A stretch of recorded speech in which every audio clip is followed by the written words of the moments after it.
Começando mais um seminário nosso do Grupo de Observatório do Banco Central, do Instituto de Economia da UFRJ, e hoje temos aqui a honra e o prazer de receber o professor Luciano Vereda, da UF, que vai apresentar um trabalho que acabou de ser aceito para publicação, no International Journal Forecasting. É um trabalho interessante sobre formação de expectativas.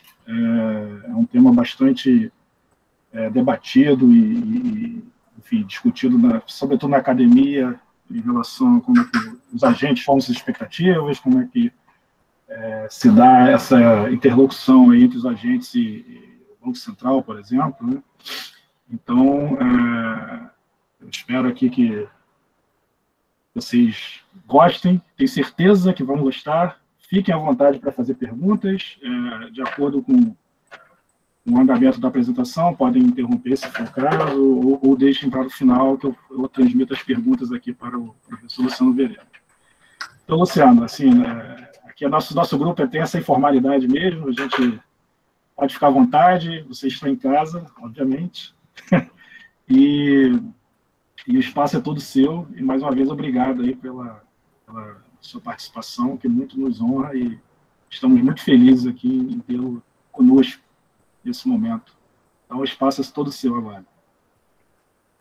Bom, eu agradeço, né, a oportunidade de mostrar o trabalho no grupo, né, conforme eu falei, né, é um trabalho aplicado, né, bem técnico. Espero que eu não enfade ninguém, né, com a exposição. Pelo menos os resultados são interessantes, né, eles vão mostrar a utilidade da metodologia que foi desenvolvida. É um trabalho bem quantitativo, né, exigente, e, enfim, todos aqueles que se interessarem nesse tipo de trabalho, nós três estamos abertos a colaborar, né. É um trabalho complicado esse, né, de tentar atuar num bom nível, tentar emplacar artigos em journals interessantes, e quanto mais gente envolvida no processo, mais fácil de você conseguir a vitória, né. Bom, então o trabalho é esse, né, ele foi aceito para publicação no International Journal Forecasting, que alguns dizem que é top de área na área de projeções, né. Enfim, um pouco antes da apresentação começar, eu já falei um pouquinho sobre a lógica dele. A lógica é montar regressões, modelos de maneira geral, né, com base em teorias bem estabelecidas, teorias claras. A teoria condiciona a montagem do modelo ou regressão, de modo que os resultados de estimação tenham uma leitura estrutural. É uma herança da maneira de pensar dos modelos de SGE, que eu trabalhei durante muito tempo. É essa herança atuando em outra área da pesquisa econômica, né, a área de modelos de informação imperfeita. Bom, para vocês entenderem,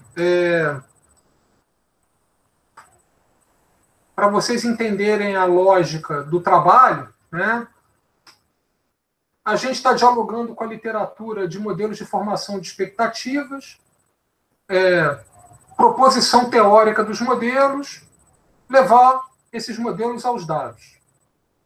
Que modelos? Modelos de rigidez informacional, os principais deles. Os agentes gostariam de ser racionais o tempo todo, mas eles não são, porque há problemas na hora de perseguir esse benchmark de perfeição, né? Que problemas são esses? Stick information, noise information. Stick information. Nem todo mundo consegue calcular projeções racionais o tempo todo. A atualização de conjuntos informacionais é custosa, as pessoas não fazem isso a todo momento. Noise information. Olha, as pessoas até tentam fabricar expectativas racionais o tempo todo. O problema é que o mundo é ruidoso, o que atrapalha a observação dessas expectativas first best. Tá? Então, o estado real da economia é uma variável latente. Os agentes têm dados limitados, dados ruidosos com relação a esse valor. Tá? O que a gente faz? Desenvolver uma tecnologia para estimar os parâmetros de interesse dessas duas escolas. No caso de Seek Information, qual é o parâmetro de interesse? É uma probabilidade. É a probabilidade de você usar um conjunto informacional atualizado. No caso de Noise Information, qual é o parâmetro estrutural mais importante? É a razão sinal-ruído. Essa razão, ela diz mais ou menos quais são os constrangimentos que os agentes têm na hora de coletar a informação que está aí no ar, né? E que revela o estado corrente da economia. Então, o nosso trabalho tenta estimar esses dois parâmetros estruturais. Conforme eu disse anteriormente, a estimação com base em teoria, ela já foi addressed, né, em trabalhos anteriores. Koibe Gorodnichenko, de 2015, American Economic Review, Dover et al., 2015, no próprio International Journal of Forecasting. Esses dois trabalhos já exploraram essas teorias e montaram regressões cujos resultados de estimação podiam ser lidos estruturalmente. Mas eles não foram até o final. A metodologia deles pede aperfeiçoamentos. Que aperfeiçoamentos são esses?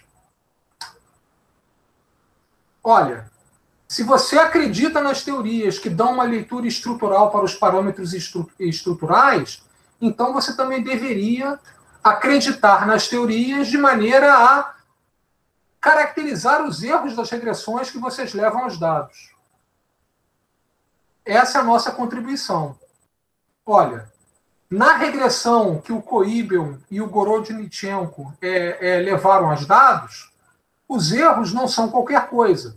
Eles coincidem com os erros que seriam cometidos se os agentes se comportassem de maneira plenamente racional. Informação completa, expectativas racionais, FIRE. Tá? Então, os erros não são qualquer coisa. Os erros são tem essa característica. Seriam os erros cometidos se as expectativas fossem geradas por um paradigma racional desde o início. No caso da regressão do Dover et al., o que são os erros? Os erros têm a ver com os choques informacionais que forçam os agentes a revisarem as suas expectativas. Então, essas são as nossas essa é a nossa grande contribuição. Radicalizar na leitura estrutural das regressões. Com isso, o que a gente consegue? Vantagens de radicalizar na leitura estrutural. A gente não usa mais caracterizações agnósticas dos erros. Os erros são condicionados pela teoria. A inferência é condicionada pela teoria. Se os resultados de inferência forem diferentes daqueles que você obtém com receitas tradicionais de econometria, bom, é a nossa posição que aquilo que é condicionado pela teoria tem uma credibilidade maior. Você deveria prestar mais atenção nos resultados condicionados pela teoria do que naqueles que recorrem a maneiras agnósticas de caracterizar os erros das regressões.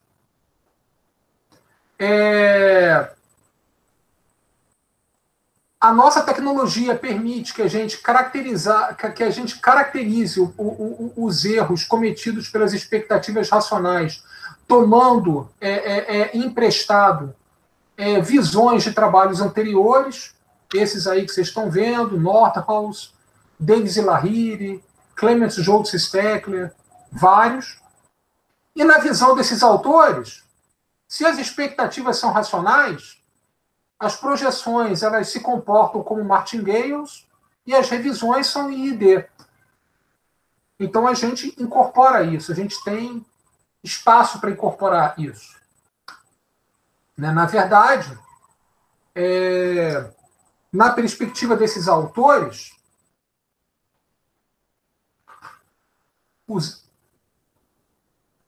as projeções elas têm que evoluir de maneira errática ao longo do tempo, se elas são racionais.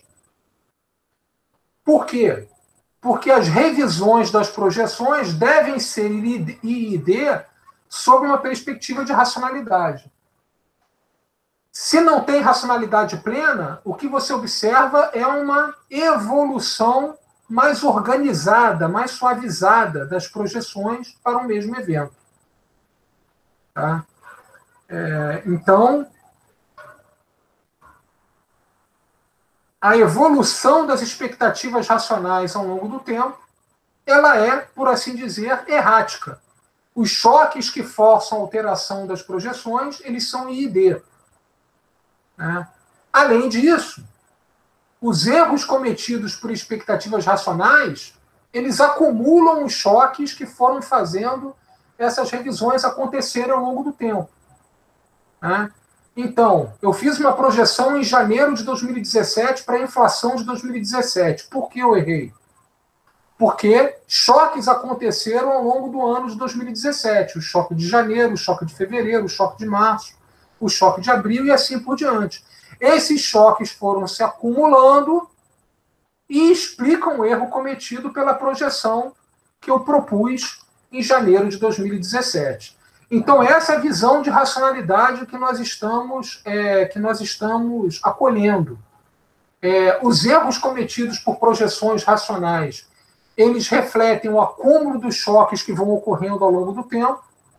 As revisões vão acontecendo à medida que os choques vão batendo na economia e forçando os agentes a mudar de opinião. Bom, além disso, a gente trabalha com as chamadas Fixed Event Forecasts. Né? Tem toda uma literatura que trabalha com essas projeções de evento fixo. O que são projeções de evento fixo? Projeções para um evento congelado no tempo. Eu falei, por exemplo, projeções de inflação para o ano de 2017. Esse é o evento fixo. A inflação do ano de 2017 é o evento fixo. E você vai fazendo projeções para a inflação de 2017 desde os tempos mais primórdios, né? Como diz aquele samba lá do Hermes e Renato. Né? Você começa a fazer projeções para a inflação de 2017, talvez em 2015 ou em 2016. E essas projeções vão sendo revistas à medida que a informação nova vai chegando. O processo para quando? Quando 2017 acontece. E quando a inflação de 2017 se torna conhecida. Tá? Essas projeções são conhecidas como projeções de evento fixo e são elas que são muito trabalhadas na literatura e são elas que a gente aproveita aqui também. Por quê? Porque tem uma tecnologia grande para trabalhar com esse tipo de projeção. Né? Esses autores aí que vocês estão vendo já desenvolveram uma tecnologia para tratá-las e a gente simplesmente adapta essa tecnologia para as nossas intenções. Tá? É o Panel-Based Approach do Davis e Lahire em 95 e que outros autores aperfeiçoaram. Então, na verdade, qual é o nosso universo de trabalho? Quais são os dados que a gente usa? Para cada ano, nós temos projeções para o resultado daquele ano. Então, inflação de 2017. 2017 é um ano da nossa amostra. A gente vai trabalhar com projeções seguidas para a inflação de 2017. A primeira projeção é feita em dezembro de 2016, ou seja, 2 anos antes, né, do evento se realizar. A última projeção é feita em dezembro de 2017, 1 mês antes do evento se realizar. Então, é um painel. Na dimensão transversal, eu tenho os horizontes, né, de projeção, que vão variando de 24 meses até apenas 1 mês. Na dimensão longitudinal, eu tenho diversos anos, né, 2001, 2002, 2003, 2004, até 2019 ou 2020. Não me lembro bem. Além disso, usando toda essa tecnologia, a gente tem fácil acesso a um parâmetro que é muito importante para determinar a razão sinal-ruído dos modelos de noise information, que é a variância dos choques que vão levando os agentes a revisarem suas expectativas. Todo esse aparato permite que a gente estime essa variância, e com essa variância a gente consegue estimar a razão sinal-ruído com facilidade. Isso é um negócio que as metodologias anteriores não conseguiam entregar. Tá? Então é isso. Então é por isso que a gente trabalhou tanto, né? Nossa contribuição é metodológica, o método tem vantagens, as vantagens são essas que eu acabei de explicar. Objeto da análise, projeções de mercado para as taxas de inflação e crescimento do produto. Projeções de mercado é o famoso consenso de mercado, é a média das projeções dos diferentes especialistas consultados, porque é a média. No caso dessas regressões que a gente está propondo, precisa ser a média. Os fundamentos teóricos obrigam que você utilize a média, porque existe uma lei dos grandes números aí envolvida na obtenção das regressões finais. Tá? Então, é obrigatório. A média tem limitações, mas nesse caso é aquilo que a gente precisa usar. Projeções de evento fixo, conforme eu já comentei. Então, você tem uma sequência de 24 projeções para cada ano. Primeira projeção feita em dezembro do ano anterior. A última projeção feita em dezembro do ano corrente. Painel, dimensão temporal, os diferentes anos. Dimensão transversal, os horizontes prospectivos. Quantos países? 3, Brasil, Chile e México. Porque dados públicos, numa frequência mensal, no caso do Brasil, até frequência diária. Esse padrão ele não é obedecido internacionalmente, né? Em geral, os dados públicos eles são gerados na frequência trimestral, não mensal. Os dados brasileiros, mexicanos e chilenos, eles têm essa vantagem, esse talento, né? E a gente explora isso, né? Então, é esse painelzão. Os países Brasil, Chile e México. As amostras são essas, né? Brasil começa em 2001, termina em 2019. México começa em 2002, termina em 2019. A amostra foi definida ou por disponibilidade de dados ou pela data inaugural do início do regime de metas nesses países. E aí a cara do dado, né, que a gente vai trabalhar, né, quer dizer, esse gráfico de cabelinhos aqui, né, é como que as projeções evoluem ao longo desses 2 anos até que você chega no ponto final da estrada, que é a revelação do evento. Né? Aqui os cabelinhos, no caso de Brasil, crescimento. Os cabelinhos, no caso de Brasil, inflação. E só pelo jeitão dos cabelinhos, a gente já percebe que não é assim, né? Tá mais para isso aqui. Então, racionalidade pura, não. Existem rigidezas informacionais importantes que fazem com que as projeções evoluam de maneira paulatina, suavizada. Bom, agora que o bicho pega, agora são as tecnicalidades. Então, eu tenho o valor da variável que vai ser prevista, eu tenho a projeção de mercado, eu tenho a projeção racional, eu tenho um erro cometido na vida real pela projeção de mercado, eu tenho um erro hipotético que seria cometido pela projeção racional. Erro hipotético com aquelas características que eu já antecipei. Né?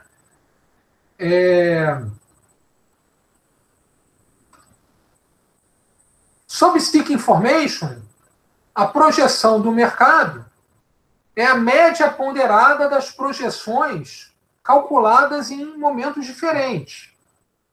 Eu tenho uma proporção de agentes que está atualizada, portanto, a projeção deles é a racional, mas eu tenho uma galera atrasada que está praticando projeções racionais outdated, né? Então, aqui eu tenho uma galera que está usando a projeção que foi feita no mês passado, eu tenho uma galera que está usando a projeção que foi feita 2 meses atrás, e assim vai.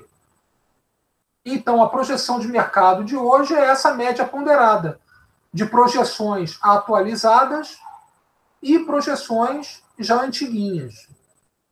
É a partir dessa equação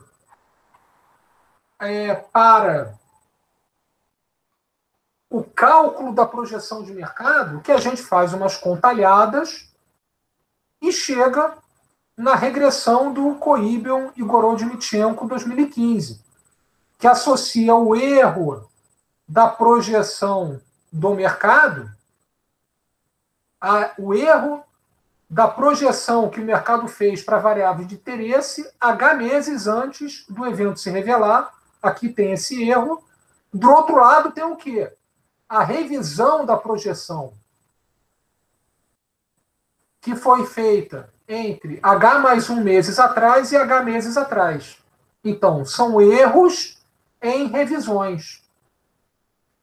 O CG, eles demonstram que o coeficiente dessa regressão tem a ver com lambda, né, que é a proporção de agentes que usa informação defasada na hora de tocar a bola. Isso aqui CG já tinham identificado. O que eles não tinham identificado é que o erro dessa regressão se confunde com o erro das projeções racionais. Então, esses erros não são qualquer porcaria. Eles são os erros cometidos. Eles são os erros que seriam cometidos pelos agentes. Eles são os erros que seriam cometidos pelos agentes se, ao invés de usar F, que é a vida real, é a projeção de mercado, eles usassem as projeções racionais. Se não houvesse rigidez informacional, os erros cometidos pelos agentes seriam V. É esse o erro que aparece na regressão de CG. E CG não exploram isso. Né? Na hora de calcular intervalos de confiança para lambda, por exemplo, o CG usa uma caracterização agnóstica dos erros. A gente vai usar V. Vai levar em conta que esse erro é alguma coisa ligada à racionalidade dos agentes. Bom, isso sobre Stick Information. Noise Information, né? Woodford, Sims. Como é que é um modelo? Olha, os agentes recebem um sinal. O sinal é a projeção racional de inflação misturada com ruído. A projeção racional de inflação ela evolui de acordo com uma lei de movimento compatível com os cânones de racionalidade. Né? Então, essa equação aqui, a segunda, é a equação de estado. Governa a dinâmica da variável latente. A variável latente ela não é observada, é a projeção racional. Ninguém tem acesso perfeito a ela. O acesso é dificultado por um ruído. O ruído é típico de cada agente. Né? Existem choques que vão levando as projeções racionais a mudarem no tempo. São choques de notícias que o Davis e Lahiri digamos assim, trabalham, né? Que o Davis e Lahiri incorporam no modelo deles. Né? Bom, além de ser um modelo de noise information, esse também é um modelo em espaço de estados. A gente adota as hipóteses de praxe de modelos em espaço de estados para estimar o valor da variável latente. Então, a gente assume que O erro da equação de estado é ortogonal ao erro da equação de medição. A gente também assume mundo gaussiano, assume white noise, também assume que todos os agentes são iguais, a menos do sinal recebido, quer dizer, o framework de todo mundo é esse aqui. Eu tenho um modelo com uma equação de medição e uma equação de estado. Agora, os agentes vão observar o mesmo sinal? Não, porque os ruídos são idiosincráticos. Então, cada agente vai ter o seu assessment do que é a expectativa racional verdadeira. Bom, é um modelo em espaço de estado, como que você estima a variável latente usando o filtro de Kalman. O filtro de Kalman, ele tem as equações de predição, as equações de atualização. As equações de predição dão estimativas ex ante do sinal de interesse. As equações de atualização dão as estimativas ex post. O que é a estimativa ex ante? Antes de observar o sinal Y. Cada indivíduo faz um assessment da expectativa racional antes de observar o sinal no período corrente. A estimativa ex post é depois de observar esse sinal. Então, ele tem uma estimativa ex ante do que é a melhor expectativa possível, que é a racional. Ele tem uma estimativa ex post, é claro que ele vai errar. Ele tem um erro ex ante, ele tem um erro ex post. Então, ele tem lá um tamanho do erro cometido. A expectativa racional, só Deus sabe o valor. Tudo que a gente faz é estimar. A estimativa tem um erro. O erro depende de você ter observado o sinal ou não. Então, eu tenho aqui as equações de predição e atualização do filtro. Tenho todo um caminho de derivação, que eu não vou detalhar aqui. No final das contas, eu chego na mesma equação que associa o erro cometido pela projeção de mercado às revisões passadas. Onde antes era lambda, probabilidade de não fazer nada, agora é esse G aqui, que é o ganho de Kalman.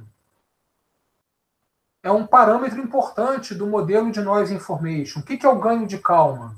O ganho de Kalman, ele me diz qual é a importância que os agentes dedicam ao sinal que eles observam hoje, vis-à-vis a informação acumulada até ontem. Se o sinal é bom, o ganho de Kalman é elevado.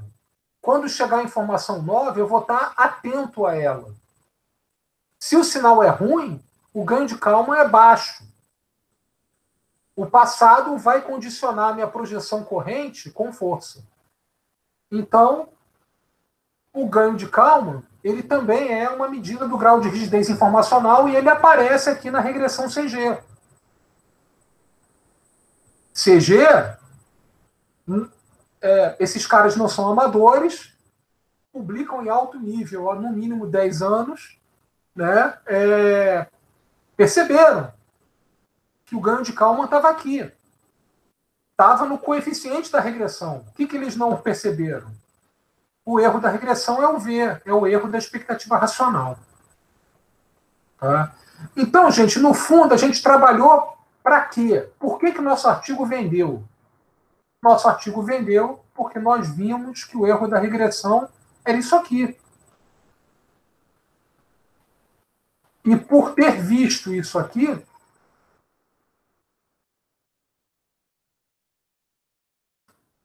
nós conseguimos várias vantagens. Usar o aparato do Davis e Lahiri em 95, Journal of Econometrics, usar, ter uma maneira de estimar essa variância aqui, que é a variância do sinal que eu quero determinar. Essa variância aqui é a variância do choque que altera as projeções racionais ao longo do tempo. É a variância do sinal. É a comparação entre a variância de U e a variância desse cobrinha aqui, psi ou psi, não sei. Isso que é a razão sinal-ruído. É essa entidade que importa no modelo de noise information.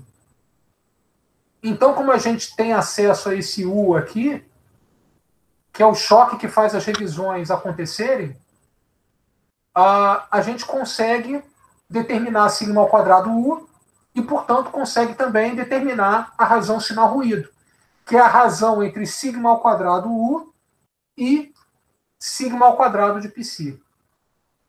Então, esse é o pulo do gato do nosso modelo. Bom, então, nos dois casos, a regressão é erro contra revisão. O beta tem uma leitura estrutural. Sob stick information, ele se relaciona com lambda por intermédio dessa equação. Sob noise information, ele se relaciona com G por intermédio dessa equação. Então, estimou o beta, você consegue estimar o lambda, consegue estimar o G. Como é que você faz isso? Método delta. É a maneira mais fácil de fazer. Bom, os erros cometidos pelas projeções racionais, eles acontecem por quê? Porque os choques vão acontecendo ao longo do tempo. Então, conforme eu falei, fiz uma projeção em janeiro de 2016 para 2017. Errei por quê? Porque ocorreram 24 choques ao longo dos anos de 2016 e 2017. Esses choques se acumulam e fazem eu errar. Tá? Então, é essa a lógica na modelagem dos erros racionais. Não é nossa, é do Davis e Lahiri 95, modificada por Ager, Kapler e Osterloh 2009. Então, essa é a característica dos erros. Isso faz com que os erros cometidos em momentos diferentes sejam relacionados. Tá? Eu vou direto para o exemplo, que eu acho que é mais interessante. Então, o ano-alvo é 2017.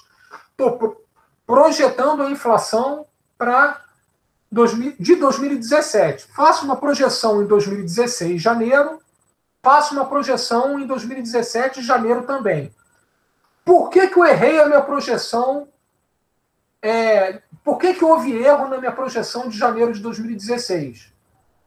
Porque 24 choques ocorreram entre janeiro de 2016 e o encerramento do ano de 2017. Por que eu errei na minha projeção de janeiro de 2017? Porque 12 choques ocorreram entre janeiro de 2017 e o encerramento do ano de 2017. Olha só, os dois erros têm um elemento comum. São choques ocorridos ao longo do ano de 2017. Então, a covariância entre esses dois erros, o erro que eu cometi na minha projeção de janeiro de 2016 e o erro que eu cometi na minha projeção de janeiro de 2017, essa covariância tem uma cara bem definida. Na verdade, ela é 12 vezes a variância dos choques mensais que vão fazendo com que eu erre à medida que eles acontecem. Então, é essa estrutura dos erros que a gente explora. Tá? É claro que a matematização dessa ideia ela acaba sendo desagradável, né? Tá aqui, né? Ô, Luciano, posso fazer uma intervenção rápida? Claro que pode, claro que pode. Só uma pergunta? Sim. Quando você faz esse somatório desses erros que apareceram no slide passado, no anterior, aqui, só uma né? pergunta. Esse somatório aqui, tá? Que está aparecendo na equação 19, sim. O UT ele é um ruído branco, não é isso? Exatamente. Esse UTJ ele é ruído branco. A variância desses choques é a mesma. Não depende do ano que você está prevendo, que é T. Eu falei pouco da notação, né? Para tentar poupá-los da burocracia técnica, né? Mas então, quem é T? T é o ano-alvo. Tá? Então, T, no exemplo que eu acabei de dar, é um ano de 2017. Quem é H? É o horizonte prospectivo ou a distância que separa o analista do ano-alvo. Por exemplo, quando eu faço uma projeção de 24 meses, eu estou em janeiro de 2016. O horizonte prospectivo é 24, por quê? Porque 24 meses me separam do ano-alvo.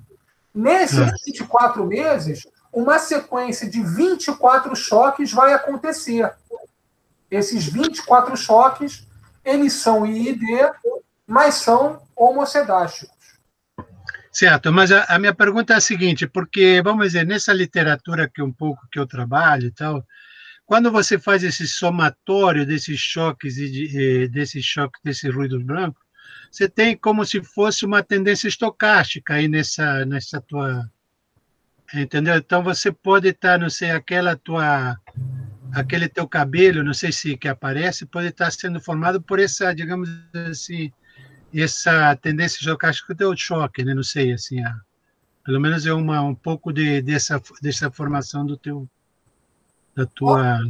Olha, Osmani, você pode... É uma tendência estocástica de fato, né? Eu estou supondo, olha aqui atrás, né? Na equação de estado do filtro. Eu estou supondo que as projeções racionais são um passeio aleatório, né? Sim. Tá? Digamos que eu tô pegando um modelo mais simples capaz de entregar uma noção de racionalidade que é muito sólida, que é essa aqui. Deixa eu ir um pouco mais para trás.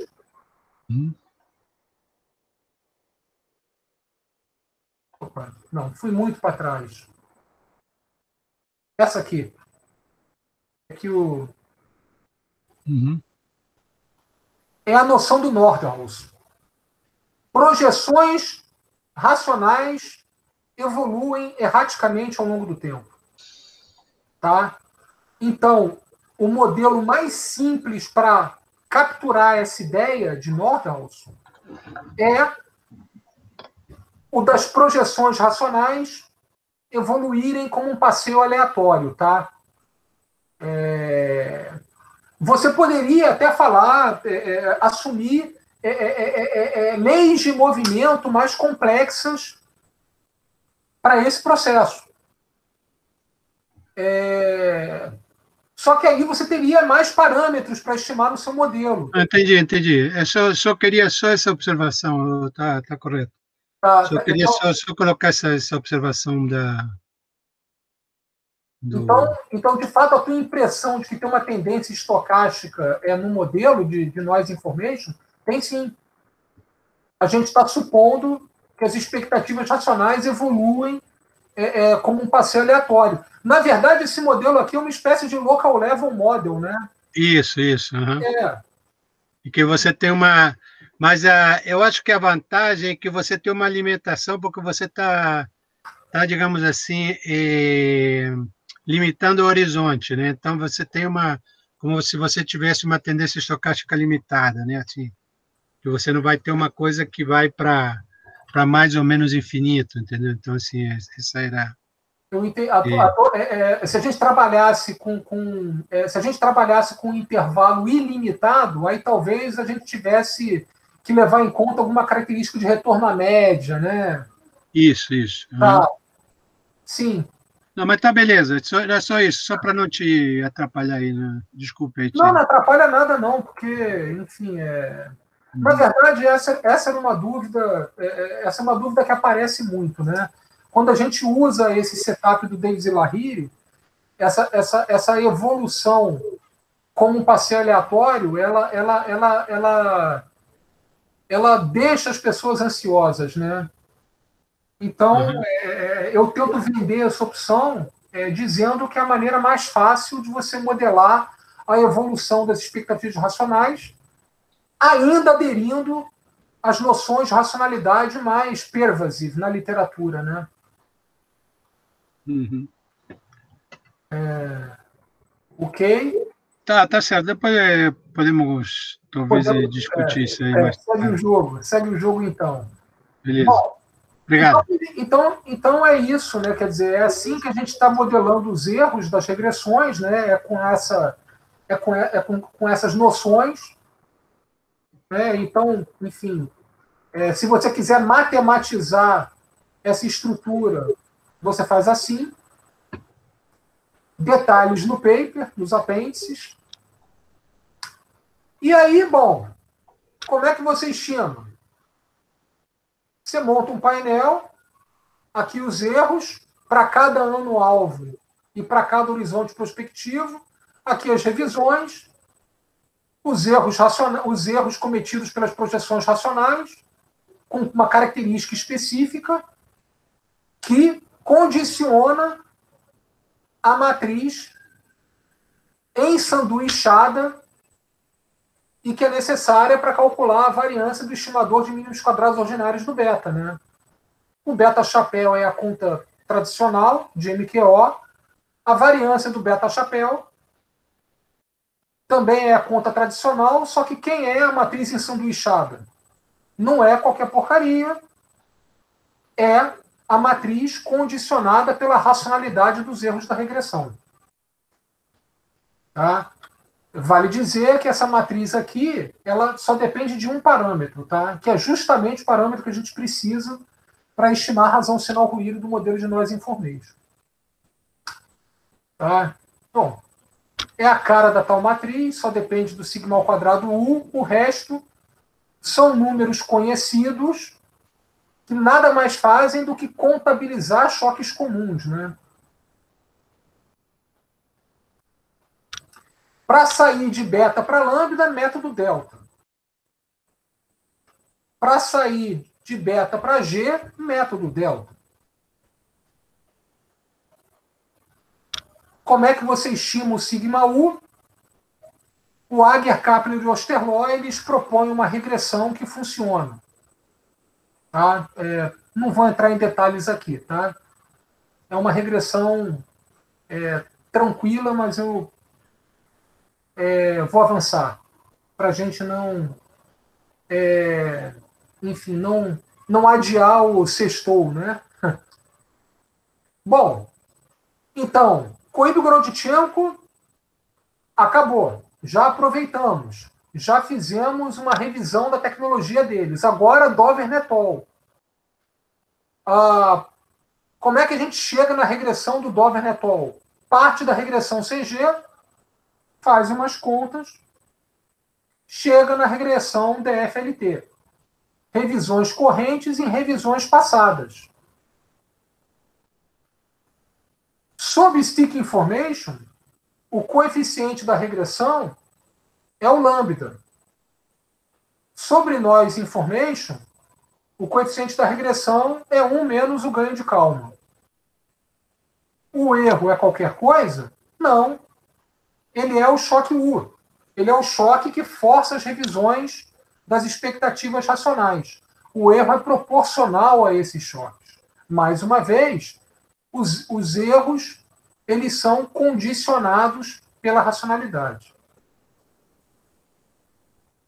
A gente monta outro painel, revisões correntes de um lado, revisões passadas do outro, os choques que forçam as expectativas racionais a mudarem ao longo do tempo, aparecendo aqui como erro da regressão.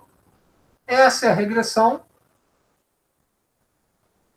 Estimador MQO de lambda, normal. Estimador da incerteza em torno desse número, levando em conta as características desse cara aqui, que forma esse W, né? Então, a matriz de variância e covariância do erro W é que aparece aqui. E o erro W, ele também vai ter uma estrutura que vem do fato de que a todo mês chegam notícias, essas notícias forçam que os agentes mudem as projeções para o ano corrente e para o ano seguinte. E essas mudanças têm uma correlação. É isso que a gente está explorando para montar essa matriz ensanduichada aqui. Bom, como é que você estima o sigma ao quadrado U nesse caso? O Ager, Capri e Osterloh também tem uma estratégia, a gente usa essa estratégia. E, bom, como é que você determina a razão sinal-ruído? Você determina explorando as equações do filtro de Kalman. Então, a incerteza em torno da estimação do estado evolui ao longo do tempo, à medida que você vai se aproximando do ano-alvo, né, da realização do evento. Eu tenho condições de inicialização do filtro de Kalman. Em especial, eu tenho que inicializar a incerteza em torno do estado inicial do sistema. Essa incerteza ela converge rápido para um valor, que é esse cara aqui, o P barra, que vocês estão vendo aqui. Se a convergência é rápida, então o ganho de Kalman passa a não depender do horizonte de projeção, pode não depender do ano-alvo também, se as circunstâncias econômicas não mudam muito de um ano para o outro, e também pode não depender de I, né, do indivíduo específico. Para não depender de I, basta que os estados iniciais que cada um acredita morram logo, né, com o aprendizado do filtro, ou então que todo mundo tenha as mesmas crenças iniciais. Bom, se tudo isso é verdade, eu trabalho com um ponto de convergência. O ponto de convergência vai me dar um sistema com 2 equações e 4 variáveis. 2 dessas variáveis eu já estimei. O ganho de Kalman e a variância dos choques de notícias. P barra e sigma ao quadrado cobrinha, eu resolvo o sistema. Quando eu obtenho sigma ao quadrado cobrinha, eu tenho a razão sinal ruído, sigma ao quadrado Usson e sigma ao quadrado cobrinha. Está aí. Né? É a vantagem da nossa metodologia. Tem muito mais gente propondo técnica para estimar o lambda do stick information. Para estimar essa razão sinal ruído com dados práticos, bem menos gente. Né? Talvez por falta de técnica, a gente propôs uma. Resultados, né? Bom, primeiro resultado. Pô, beleza, Luciano. Beleza, Tarcísio. Beleza, João. Trabalharam pra caceta, hein? Caracterizaram a incerteza, supondo racionalidade, obedecendo, sabe, as restrições que vêm do modelo. Pô, legal. E se eu não fizesse nada disso? Fizesse o básico. Usasse Driscoll e Cray ou PCSE, né, que são maneiras clássicas de você medir a incerteza em torno de parâmetros estimados quando você trabalha com dados em painel. Pô, se eu fosse direto para o básico, eu veria coisa muito diferente. Graças a Deus, você vê coisa diferente. E você vê coisa otimista. Vocês olham aqui, né? Os desvios padrão que vêm dessas técnicas tradicionais são menores, bem menores do que os desvios padrão que a gente enxerga com base no nosso modelo fundamentado. Então não é chover no molhado, faz diferença. E não faz diferença só para Brasil, Chile e México, não, tá? Você pode até falar, pô, Brasil, Chile e México, pô, quem quer saber de Brasil, Chile e México, né? Agora eu vou começar a brincar, porque a gente já está numa hora avançada, né? Uma vez perguntaram para o Sidorf, né, por que jogador europeu não vem jogar na América do Sul, né? Aí ele falou assim, cara, a América do Sul está muito longe do mundo. Ninguém vem jogar aqui. Eu vim para cá porque eu casei com uma brasileira, mas ninguém vai vir para cá. Tá? Então é bem por aí, né? Quer dizer, os nossos resultados aparecerem para Brasil, Chile e México, Brasil, Chile e México não é mundo. Mas se vocês baixarem um artigo lá no IJF, vocês vão ver que a gente repetiu o experimento com dados americanos, dados da SPF, e é a mesma coisa, tá? Se você fundamenta na teoria a inferência, você tem resultados mais pessimistas. Isso faz diferença? Quem é educado em finanças sabe que retratar bem incerteza dá dinheiro. Então faz diferença. Que mais que eu posso depreender dos dados? Que o Papa está certo, né? Que o Brasil é difícil, muita cachaça por coração. Olha aqui, ó. Olha como é que as expectativas racionais são voláteis no Brasil, mudam muito em comparação com os pares. O Brasil não é um terreno fácil para forecasters. Por não ser um terreno fácil para forecasters, por ser um ambiente especialmente ruidoso, os ganhos de Kalman são baixos e as razões sinais ruídos são baixas também em comparação com os nossos colegas chilenos e mexicanos.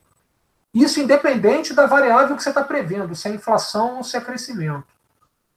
Tá? Então, enfim, aqueles resultados que a gente acabou de ver vêm da regressão DFLT, é o baseline case que a gente trabalha no paper. Por quê? Porque na regressão CG eu preciso calcular um erro. Para calcular um erro, eu preciso do dado observado. Agora, em especial, quando você fala de crescimento, o dado observado muda no tempo, né? Porque tem revisões do PIB. Então, tem as vintages, né? Então, a regressão DFLT ela é superior porque você não se preocupa com essa coisa de vintage. A regressão CG você se preocupa. Mas os resultados são corroborados, independentemente de você usar a regressão CG ou usar a regressão DFLT. E quais são os resultados? A nossa metodologia faz diferença, a nossa tecnologia dá resultados mais pessimistas para incerteza em torno dos valores verdadeiros dos parâmetros estruturais de interesse. O outro resultado, o Brasil não é fácil, choques mais fortes, razões sinais ruídos menores, mais rigidez informacional, é um ambiente mais difícil para o trabalho dos forecasters. Em comparação com países desenvolvidos, a gente tem menos rigidez informacional. A lentidão dos processos nos países desenvolvidos é maior. Em média, a gente dura menos tempo para revisar uma projeção do que, por exemplo, no Reino Unido ou na Suécia. Tá? É isso, gente. Espero que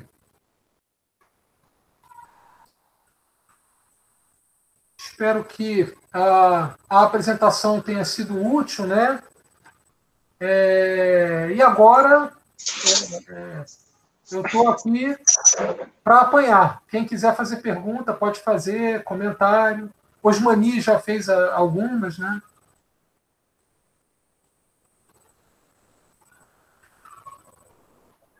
Ô, Luciano, deixa eu pegar aqui rapidinho. Eu queria te parabenizar, muito feliz em estar tendo essa reaproximação. Esse é um desejo antigo, né, da gente fazer alguma coisa, estreitar nossos laços, né? A UF e a UFRJ são instituições irmãs, né? Tem vários colegas que estão lá na UFRJ, que já passaram pela UF. Eu em particular, eu fiz meu mestrado e comecei dando aula na UF, então eu tenho um carinho especial O Rui, meu pai, foi professor na UF. Então, assim, eu tenho um carinho, mas é o prédio antigo, né? Eu não sei se acho que você não conheceu o prédio antigo, né? Eu peguei ali a rua Vou Antônio pegar. Parreiras. Ah, você pegou. Qual o nome daquela rua? Qual o nome? Antônio Parreiras. Ah, isso, Antônio Parreiras. Exato. Museu Antônio Parreiras. Então, ficava lá. você conheceu o seu Moacir? Cheguei a conhecer. O Mário Rubens lembra do Moacir. Moacir é figura histórica. Eu fiquei muito feliz quando eu fui no prédio novo da economia. Lembro muito. Né? Figura, né, Mário? E eu fiquei feliz em saber que tem um auditório, né? Um belíssimo auditório que leva o nome dele. Né? Sim, é verdade. O seu Moacir, para você ter ideia, ele é do tempo que meu pai deu aula lá. E assim, então você deve saber melhor do que eu, então. Na verdade, quando eu cheguei na UF, o seu Moacir já estava aposentado. Ele aparecia pontualmente lá. Ah, tá. E logo depois ele veio a falecer, né? Luciano, o Moacir gostava. Quando a gente reprovava muita gente nas turmas, ele ficava feliz a beça. Ele falava... O Moacir era mal. Teu pai reprovava todo mundo, lembra? Depois você reprovou, depois eu reprovei. Ele ficava feliz da vida, né? O Moacir era mal, cara. O Moacir mandava eu apertar os parafusos. E eu sou meio pilhado, entendeu? Então, quando não podem botar pilha em mim, não, entendeu? E aí o Mário eu lembro direitinho, o Moacir falando, ô, professor Modernese, tem que apertar os parafusos. E cristão novo é brabo, né? Então, mas assim, olha, eu quero te agradecer, tá?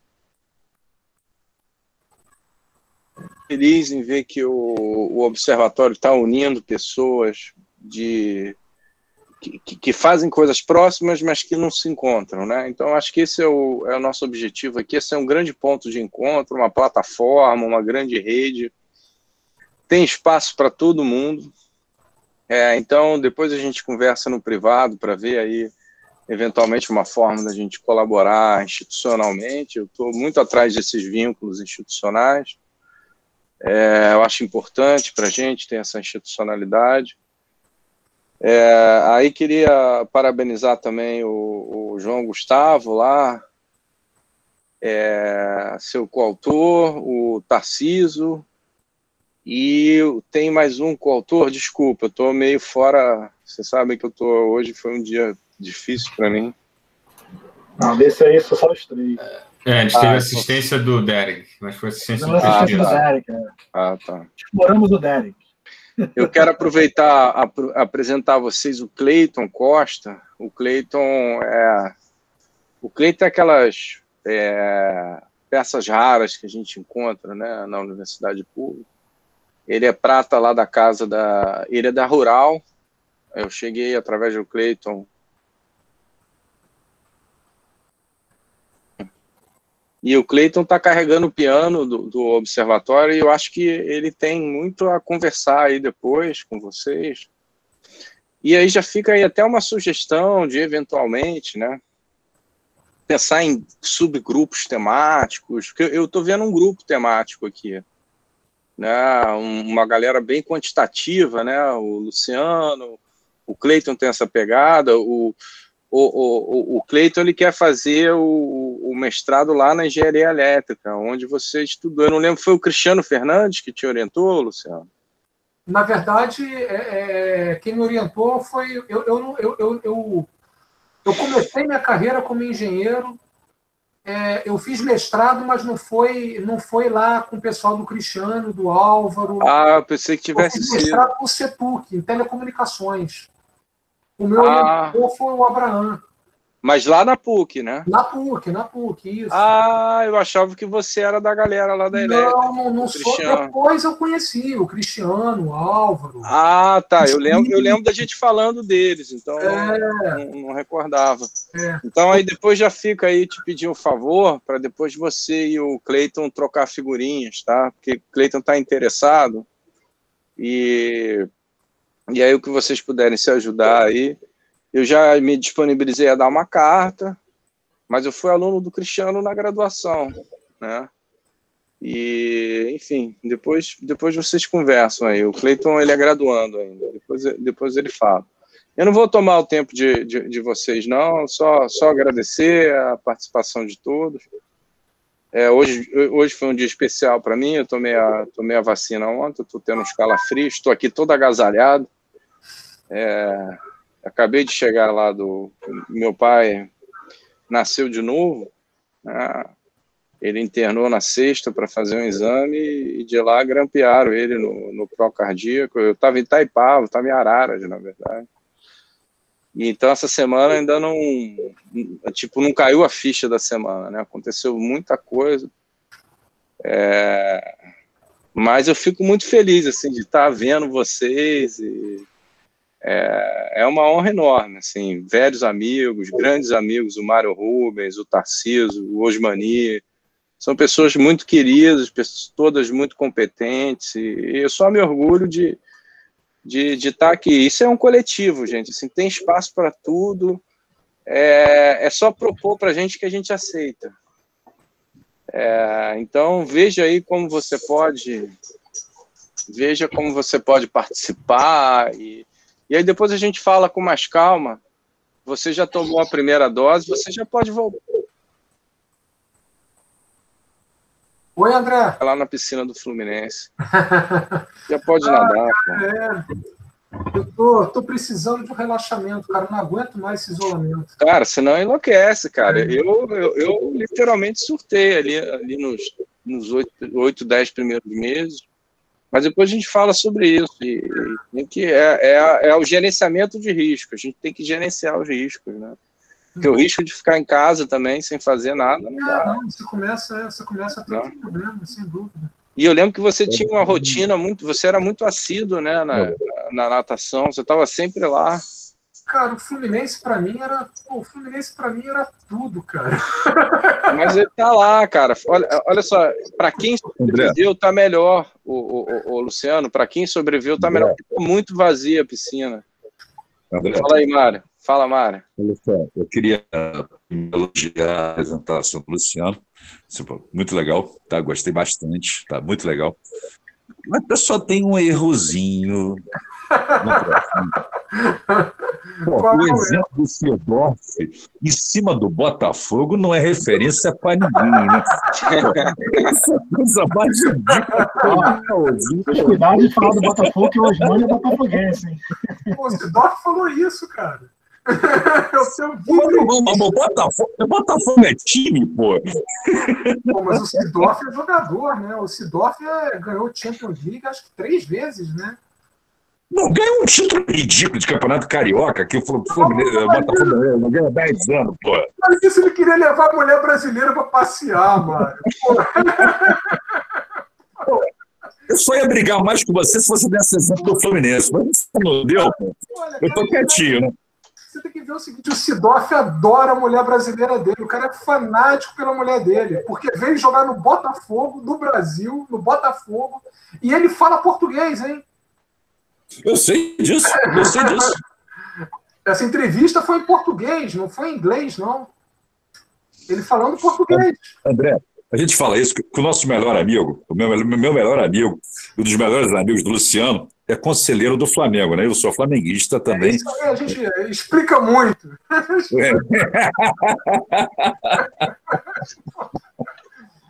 Não é à toa. Flamengo. Foi muito bom, Luciano. Gostei. Tá? Foi bem legal. Obrigado, Mário. Obrigado. Eu tô assim, André, eu só tenho agradecimentos, né, por apresentar o trabalho aqui no Observatório. Vou tentar participar mais, eu não tenho assistido as palestras, talvez porque eu não tenha nível para acompanhá-las. Você viu que meu trabalho é um pouco diferente, é muito quante, né? Então, mas aqui tem espaço para todo mundo, cara. Aqui é o seguinte, quem gosta de pensar e trabalhar sobre o tema, tem espaço. Aqui é um ambiente plural. Claro que a gente tem uma marca pós-keynesiana, mas essa marca é minha. E aí, então, assim, claro, a gente tem uma orientação teórica, né? Mas isso aqui é mais do que Opa, André. Eu estou cansado de falar para o gueto, sabe? Não, falar para quem pensa igual não é legal, né? A gente tem que falar com quem pensa diferente, né? Acho que é assim que a gente cresce, né? Então, eu fico muito satisfeito. E você está enganado. Tem uma praia aqui para vocês. Eu volto a falar, tá você, tá o Tarcísio, tá o Cleiton, tá o Osmani. Tem muita gente boa aí e pensa em, eventualmente, vocês, não sei, uma coisa para o futuro, uma perna assim mais financeira, quantitativa. Você poderia ficar à frente, você poderia ficar à frente disso, se você tiver interesse. O Tarcísio pode ficar à frente. Assim, é o que eu falei, eu topo tudo. Eu sou aquele cara fácil que topa tudo. Eu só não quero ter filho. Eu só não quero ter filho. O resto, tudo que você me propôs, se for com um jeitinho, eu aceito. Fala, Mário. Eu vou parar por aqui. Concordo totalmente com você. Acho que a diversidade é extremamente importante, ainda mais nesse momento ruim que a gente está vivendo, né? A gente tem que juntar essa diversidade para fechar um conjunto, uma ideia, algo bom. Eu diria, no mínimo, algo bom, né? Não diria algo novo, diria algo bom. E, bom, enfim, agradeço aí a chance, vou participar mais. Projetos em comum, estou dentro. Quem tiver interesse na UFRJ em aderir à nossa pesquisa ou propor coisas que nos seduzam, estamos juntos, tá? Não é, você sabe, o PPGE, ele é um centro considerado, tem lá uma classificação, ele não é nem ortodoxo nem heterodoxo. Eu sei que tem uma classificação que acho que é um centro misto, né? Então tem, por exemplo, o Alexandre Cunha, que o Osmani conhece, por exemplo, do IBMEC, a gente se conheceu no IBMEC. Sim, sim. Tem o Lixa, né, que faz bastante. Então, tem espaço para todo mundo lá. O bom do IE, esse grupo ele tem a marca do IE, porque no IE tem um espaço para todo mundo. Todo mundo se encontra ali. Então, o lema é singular por ser plural, né? Exatamente. Exatamente. Eu acho que é um lema que a gente tinha que trazer aqui para o observatório. Singular porque é plural. Então, só agradeço, tá? E aí fazer uma propaganda aí, o Cleiton a gente já tem as redes sociais, temos Instagram, Twitter. Um grupo aí. Aparelhado. Fazendo um trabalho muito profissional. Tem LinkedIn também. É tudo Cleiton. Cleiton é nosso diretor de marketing. Pô, o Cleiton é várias coisas, assim, não sei mais. Aliás, João, o Cleiton vai apresentar um paper muito interessante no próximo seminário sobre previsão de PIB, cara. Bem interessante. Opa, só me chamar aí. Eu acho que assim, é um ponto que eu sempre falo com o Tarcísio, a gente tem que trazer o debate acadêmico, mas para o dia a dia, né, do economista. Então, a gente estava ali do outro lado, né, assim, no mercado, a gente fica brincando, né? A gente está na academia, faz doutorado, aí a gente é de mercado, aí a gente vai para o mercado, a gente é o cara acadêmico, né? Então a gente fica com um pezinho de cada lado, né? A gente sofre preconceito dos dois lados, tá? Fica no limbo, né? Fica no limbo. Aí eu falei para o Tarcísio, pô, a gente é um economista de mercado, de academia, né? Mas a gente tem que trazer exatamente o lado prático, e acho que isso que é importante também, dialogar com as duas frentes, ter um pé em cada lado, exatamente para o trabalho, igual o que a gente fez agora, né? Esse trabalho vai para a minha tese, doutorado, a gente está fazendo um outro também muito aplicado, e que tem a questão prática, de você ver o resultado e é usado no mercado, o mercado acompanha isso, está interessado, por exemplo, no processo de informação de expectativas dos agentes, que é o nosso tema ali de trabalho, e é muito importante, assim, e a gente vê muito problema dos agentes de mercado, como eles interpretam isso. Então, a gente estudar esse ponto e trazer insights, acompanhar e atualizar é extremamente importante. E numa visão ampla, né? Assim, não ficar falando para o mesmo grupo, né? A gente sempre também falava isso, né? A gente acaba dialogando sempre com as mesmas pessoas e fica dentro de um grupo muito específico, né? Acho que a gente ampliar esse leque é sempre importante, usar o observatório exatamente para ter essa pluralidade e trazer esses temas voltados para a realidade, né? Também acho muito interessante a tradução da teoria para a prática, né? Acho que essa Concordo contribuição boa. totalmente. Eu acho que a tua intervenção agora é precisa, é exatamente isso. Cleiton, semana que vem é você que vai apresentar? Boa noite, boa noite. Na semana que vem, não, eu acho que é em julho. É em julho. Tá. Na primeira semana de julho, se eu não me engano. Depois eu te mando certinho. Eu errei a data. Mas... Tá bom, tranquilo. Não, é só para saber, e também, Cleiton, se você quiser bater um papo aí, beleza. Tá? Em relação a esse paper, eu tinha até um ponto. Aí depois, se a gente puder conversar. Sim. Interessante. Porque agora acho que o tempo já está ficando escasso. O Cleiton teve um artigo, fala aí, o Cleiton. Teve uma aprovação agora para um congresso, né? O Cleiton é graduando, tá? Só para lembrar. Isso. Agora a gente aprovou 2 artigos, né? Um resumo, porque o evento que a gente aplicou é o Congresso Nacional de Matemática Aplicada e Computacional. Então, como aluno de graduação, eu não poderia apresentar um trabalho completo. Aí eu precisei do professor Felipe, lá da Matemática da Rural. Ele entra como coautor e a gente desenvolveu um trabalho de previsão dos indicadores de produção industrial. E a gente faz um estudo comparativo, e o outro trabalho que a gente foi aceito, a gente faz um estudo comparativo também, mas com modelos de redes neurais artificiais e os modelos condicionalmente heterocedásticos, né? Então a gente utiliza o GARCH básico, né, o Standard GARCH, e outras variações do GARCH, um GARCH Bayesiano, e a gente faz um estudo comparativo ali interessante. Serás devidamente cooptado. Eu acho que ele vai ter ali um espaço no grupo, hein? Tô gostando da potência do rapaz. Cleiton, já fica uma segunda opção aí de mestrado para você, ou talvez até a primeira lá na UF, né? Porque tudo bem que você tem essa vontade de ir lá para engenharia elétrica, mas tá o Luciano aí para te ajudar aí, tá? E a ponte já está feita aí. Não custa nada pensar nas duas opções, né? O pessoal da engenharia elétrica eu conheço bem. É claro que eles são muito bons. Eles são mais de finanças, menos de economia.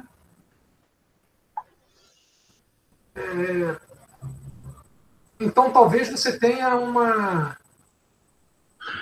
dificuldade de inserção, por assim dizer, né?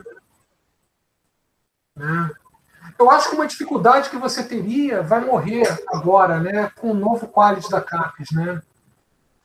Porque antigamente o que atrapalhava muito, né? Você vê, por exemplo, um Cristiano Fernandes, o cara não queria publicar numa Journal of Monetary Economics. Para ele era lixão, porque não era ranqueado nas engenharias.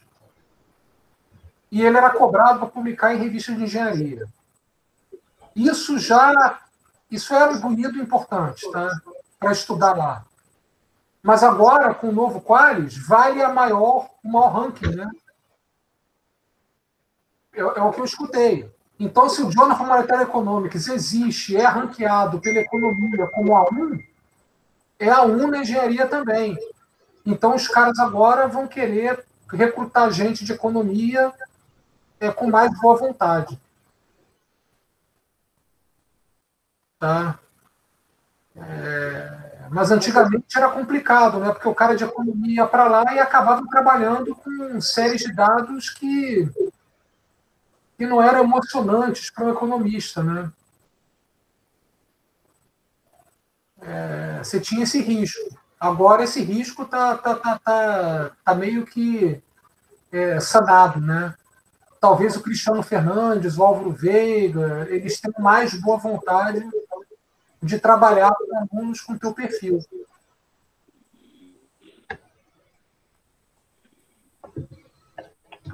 Mas a gente conversa mais sobre isso, e é óbvio que assim, a UF, cara, não tem o peso do FRJ, né? O FRJ é um think tank de um século. Eu acho que, sem querer, enfim, jogar pedra no lugar, no meu empregador, né? A UF não tem a mesma participação no debate nacional que a UFRJ, né? Mas para esse tipo de estudo quant, você não estaria muito pior lá com a gente, não, em relação à engenharia elétrica, tá? Anotado, anotado. Não acho, não. Luciano, então, mas, Luciano, eu acho que o grupo aí quantitativo me parece que é interessante aí, que vocês estão formando aí com o Helder, você. Se a gente traçar um erro quadrático médio, realmente, do 24º mês anterior para cá, ele obviamente vai convergindo, vai caindo. Porque vai chegando, isso. Mas aí a gente observa que, dependendo do horizonte, pelo menos no Brasil, acho que fica mais claro assim, a virada de trimestre, virada do ano, é quando o analista vai botar atenção na projeção. Então, 2 anos antes, se o BC tem credibilidade, ele bota na meta, centro da meta, pá. E aí, se a gente for ver o desvio médio no Brasil, você tem um viés, claro, né? Assim, a tendência é subestimar a inflação até em mais de 1 ponto percentual quando a gente olha esse período de 2 anos antes, né? Mas tem períodos específicos, aí eu não sei, poderia tratar vértices específicos, né? Acho que no início, quando a gente começou a falar sobre isso, que era o H variante no tempo, né, Luciano? A gente poderia pensar uma ETTJ disso para cada horizonte, você saber se essa incerteza está maior ou não, onde é que o analista, o forecaster profissional, ele dá atenção para aquele número. Então, a incerteza aumenta, às vezes, faltando 6 meses ou 3 meses, porque é ali que ele está botando assim, atenção e corrigindo, tirando um pouco essa rigidez informacional dele, incorporando mais informação, né? Quando é 2 anos à frente, o cara deixa ali, até por uma questão de reputação, a gente estava falando sobre isso. Todos os relatórios econômicos, o do PIB é maior, né? O lambda, a gente olha ali, a rigidez é maior, porque o PIB ele acaba sendo a variável-chave, né, do cenário. Então, todo o reporte econômico, ele vai tender a mudar menos o PIB do que a inflação, né? Até pela periodicidade do PIB, né, que é trimestral, mas ele incorpora muito menos, que ele quer manter o número dele estável o máximo de tempo possível, né? E não gerar uma volatilidade excessiva e parecer que ele não tem credibilidade ou está confundindo os clientes ou os gestores que ele está passando essa informação, né? O consenso é um número, você tem uma distribuição em torno do consenso, que são as expectativas de cada agente. Sim. Porque, vamos dizer, talvez eu estou pensando em voz alta, tá certo? Assim, não sei se talvez pudesse ser usar futuramente essa distribuição também, né? Não sei se é usada. Sim. Seria... a gente teve que pensar em uma outra tecnologia, porque como a gente trabalhou em cima do CG 2015 e os resultados são válidos somente para o consenso, teria que ser uma outra tecnologia para tratar das individualidades, né? Uhum. Então teria que começar, teria que identificar um outro ferramental que talvez já exista e adaptar na mesma linha que nós adaptamos esse, né? É uma coisa que pode ser feita. João tem 40 anos, vai ter tempo para isso. Muito obrigado. A gente falou isso uma vez também. Mas... tem 20, então tem obrigação de fazer isso, né? A gente orienta e ele executa, né? A parte cara, nem da graduação saiu, meu irmão. Tem que ganhar o Nobel. Mas a tendência, acho que esse microdado realmente é fundamental. Pelo menos a da Clark, né? Tem que ganhar e alguma coisa. Tem que levantar o caneco, viu, Cleiton? Pô, tu tem tempo aí. A primeira pergunta do Guilherme, que eu não respondi ainda, né, com relação a como que você faz o nosso modelo dialogar com as diversas estratégias de forecasting que existem, né? Como o Guilherme falou, você tem BVAR, você tem VAR, você tem modelos de séries temporais, você tem índices de difusão, você tem que combinar tudo isso, você tem Big Data.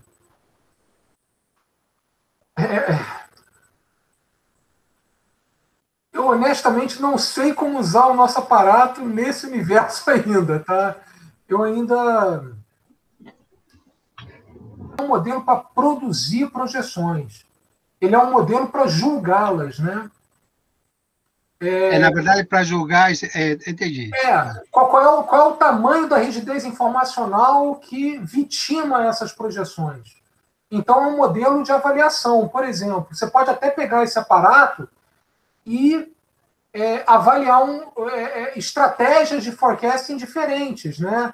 Quer dizer, por exemplo, você está usando muito Big Data, você está produzindo projeções para uma variável ao longo do tempo. Tem muita rigidez informacional aí? Se tiver rigidez, é uma coisa que você não quer, né?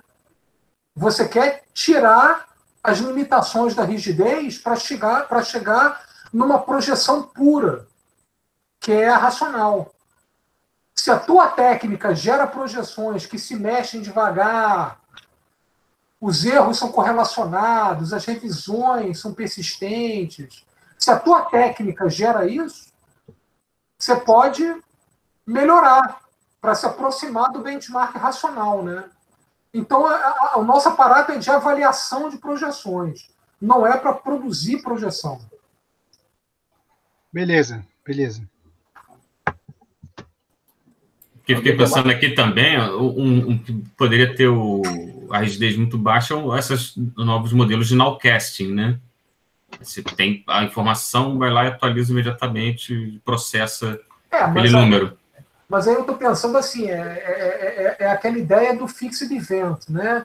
Você está projetando lá atrás e vai fazendo a tua projeção até o evento se realizar. Você começa 2, 3 anos antes e vai prevendo até acontecer. Você quer que essas projeções se movam ao sabor das novidades, né? Se tiver rigidez, você poderia fazer melhor. Isso, a gente não está avaliando a acurácia, né? Relacionada a isso. A gente está produzindo projeções boas, a gente está avaliando como elas são. Pelo menos você vê a qualidade, né? Acho que um resultado desse. Você vê a qualidade do Brasil é pior. Você vê lá a razão sinal ruído, dá uma ideia da qualidade das projeções feitas no Brasil, né? Isso. Então, se você usa um modelo ou uma projeção de longo para pegar o Focus, por exemplo, para usar 2 anos à frente para fazer uma otimização de carteiras, por exemplo, um estudo que a gente estava falando aqui, né, de investimento, de finanças. Tá mal. Tira esse cara aí, pô. Esse cara não é bom candidato para você, não. Não usa ele, não. Você tá meio mal. Né? O cara vai calcular a perpetuidade. Sei lá, tô imaginando isso. A gente calculou muita perpetuidade já, né, João? Já. Sempre chorando por isso. Chorando, né? Alguém tem mais alguma pergunta? Seguindo nessa pergunta também, primeiro, antes de tudo, eu queria parabenizar vocês pelo trabalho. Muito interessante, os resultados foram muito bons, parabéns mesmo.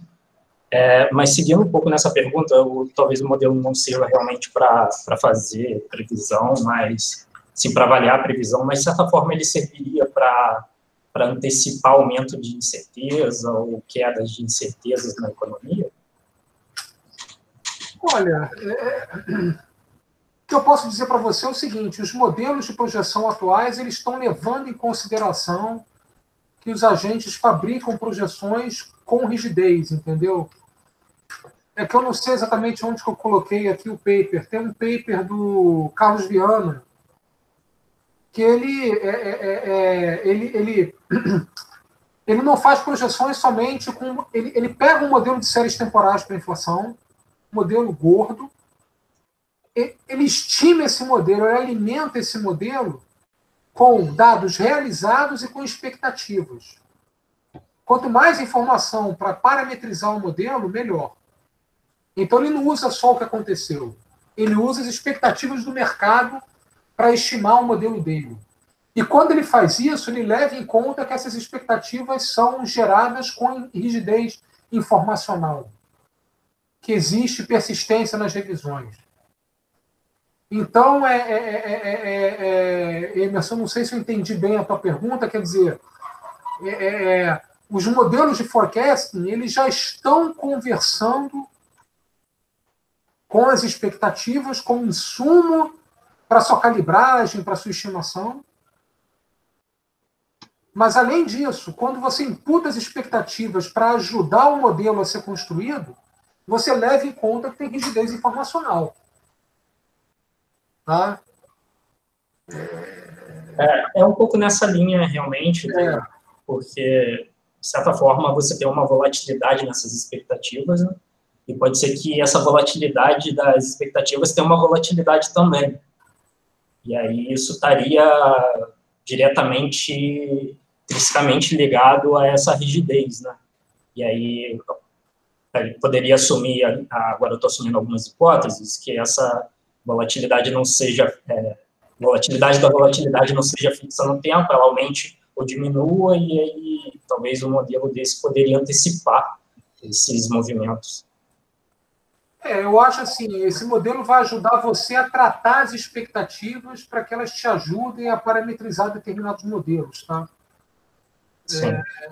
Eu diria isso. Agora, as expectativas elas têm menos volatilidade que as variáveis observadas, tá? Tem um paper do CG 2012 que demonstra isso. Tá? Basicamente porque existe rigidez informacional, né? Quer dizer, a inflação dá um salto, mas nem todo mundo vai incorporar esse salto nas expectativas ao mesmo tempo.